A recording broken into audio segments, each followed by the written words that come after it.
अरे ये क्या, जगन्नाथ जी किस देवी को बांधकर उल्टा लटका रहे हैं? आइए देखते हैं इस कथा में।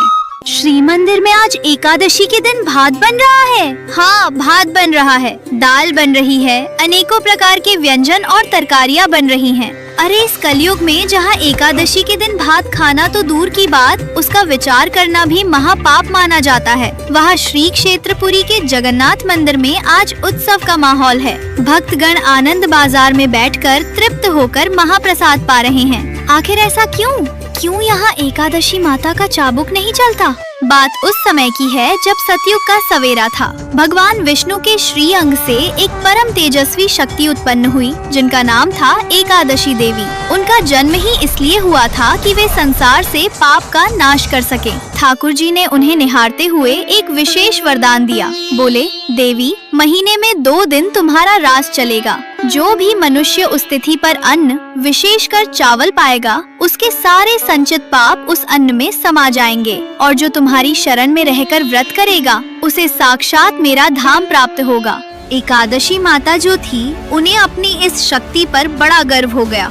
हो भी क्यों ना, तीनों लोकों में उनका भय था, स्वर्ग हो या पाताल। उस दिन कहीं चूल्हा नहीं जलता था। पापी से पापी मनुष्य भी एकादशी के दिन चावल को छूने से कांपता था। अपनी विजय पताका फहराती हुई अहंकार में डूबी एकादशी माता एक दिन नीलांचल धाम यानी हमारे जगन्नाथपुरी पहुंची। जैसे ही उन्होंने मंदिर के सिंह द्वार में अपना पहला कदम रखा, उनको लगा कि शायद वे रास्ता भटक गई हैं। उनका दिमाग चकरा गया। आज एकादशी की पावन तिथि थी, पर यहाँ का नजारा तो बिल्कुल उलट था। आनंद बाजार में हजारों भक्त बैठे थे। कोई भूखा नहीं था, कोई प्यासा नहीं था। सबके सामने मिट्टी के कुल्हड़ों में गर्मा गर्म अन्न परोसा जा रहा था। भक्त बड़े चाव से जय जगन्नाथ का उद्घोष करते हुए उस भात को पा रहे थे। एकादशी माता का क्रोध 7वें आसमान पर पहुँच गया।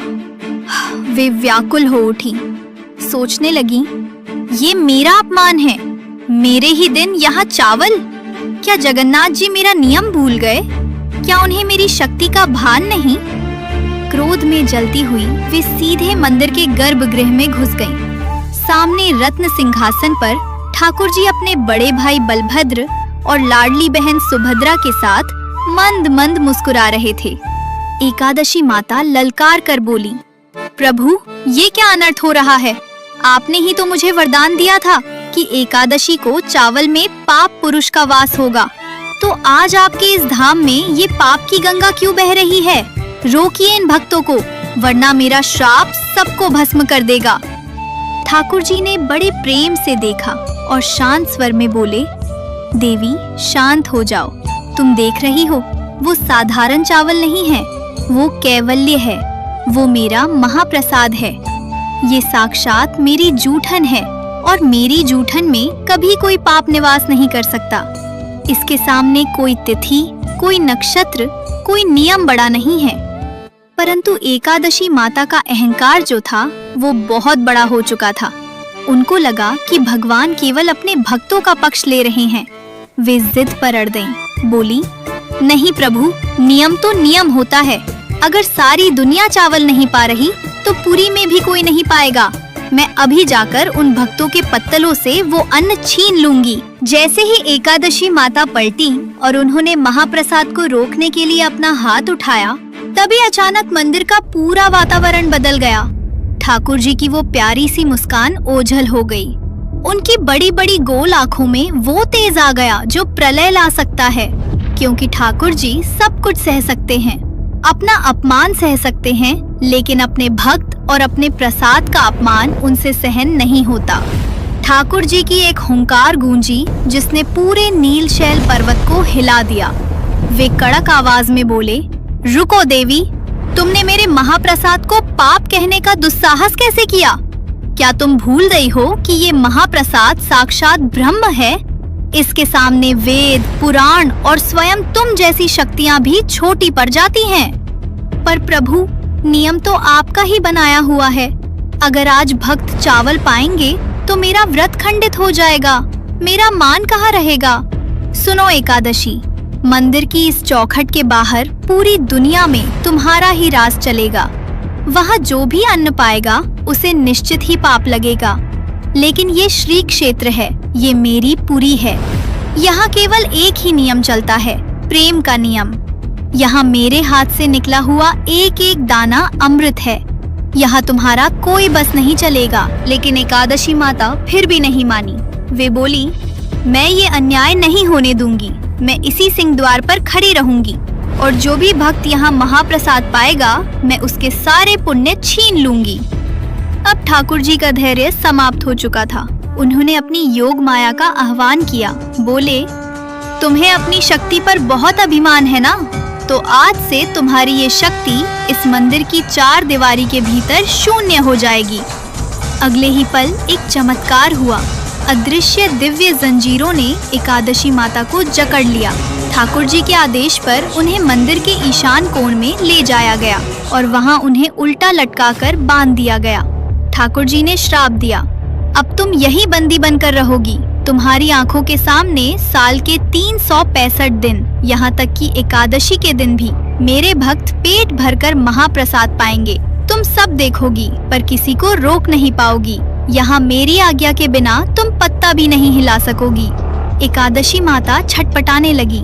वे रोते हुए बोली, प्रभु, ये तो घोर अन्याय है। अगर मैं यहाँ ऐसे ही बंदी रहूंगी तो संसार मेरा सम्मान करना छोड़ देगा। क्या भक्त मुझे भूल जाएंगे? उनका सारा अहंकार मिट्टी में मिल चुका था। उन्हें समझ आ गया था कि मर्यादा पुरुषोत्तम के नियम भी उनके प्रेम के आगे हार जाते हैं। ठाकुर जी जो करुणा के सागर हैं, उनका दिल पसीज गया। सजा तो मिल चुकी थी, पर वे तो भक्त वत्सल हैं। उन्होंने बंदी बनी हुई एकादशी माता के पास जाकर एक अनोखा समझौता किया। ठाकुर जी बोले, देवी घबराओ मत, मैं तुम्हारा अपमान नहीं होने दूंगा। आज से एक नई रीत चलेगी। पुरी में एकादशी के दिन भक्त पेट भरकर महाप्रसाद पाएंगे। उन्हें कोई पाप नहीं लगेगा, लेकिन तुम्हारे सम्मान की रक्षा के लिए वे उस महाप्रसाद को पाने से पहले अपने मस्तक से लगाएंगे, उसे दंडवत प्रणाम करेंगे और मन ही मन कहेंगे, हे एकादशी माता, ये साधारण अन्न नहीं, प्रभु का प्रसाद है। मैं इसे प्रभु की आज्ञा मानकर ग्रहण कर रहा हूँ। मेरा व्रत खंडित न हो। एकादशी माता इस सम्मान से प्रसन्न हो गयी। उन्होंने वचन दिया, प्रभु, जो भी भक्त इस भाव से पुरी में महाप्रसाद पाएगा, मैं उसके पाप नहीं गिनूंगी, बल्कि उसे 2 गुना पुण्य प्रदान करूंगी। यही कारण है कि आज भी जगन्नाथपुरी दुनिया की इकलौती ऐसी जगह है जहां एकादशी के दिन आनंद बाजार में हजारों भक्त बड़े आनंद से महाप्रसाद पाते नजर आते हैं। वहाँ मान्यता है कि यदि एकादशी के दिन आपको महाप्रसाद मिल जाए और आपने ये सोचकर उसे ठुकरा दिया कि आज मेरा व्रत है, तो वो साक्षात जगन्नाथ जी का तिरस्कार माना जाता है और उसका भारी पाप लगता है। आज भी मंदिर के बेड़ा काली मंदिर के पास एकादशी माता की मूर्ति स्थापित है, जहाँ वे मौन रहकर सब देखती हैं, पर किसी को टोकती नहीं। ये कथा हमें सिखाती है कि धर्म में नियम तो बहुत हैं, पर प्रेम और ठाकुर जी का प्रसाद उन सब नियमों से ऊपर है। क्या आपने कभी ठाकुर जी का वो अलौकिक महाप्रसाद पाया है? अगर कभी पुरी जाए तो नियम के चक्कर में प्रसाद मत छोड़ना। अगर आपको हमारे जगन्नाथ जी की ये लीला पसंद आई हो तो वीडियो को लाइक, शेयर और सब्सक्राइब करना ना भूलें। जय जगन्नाथ जी की, जय एकादशी माता की।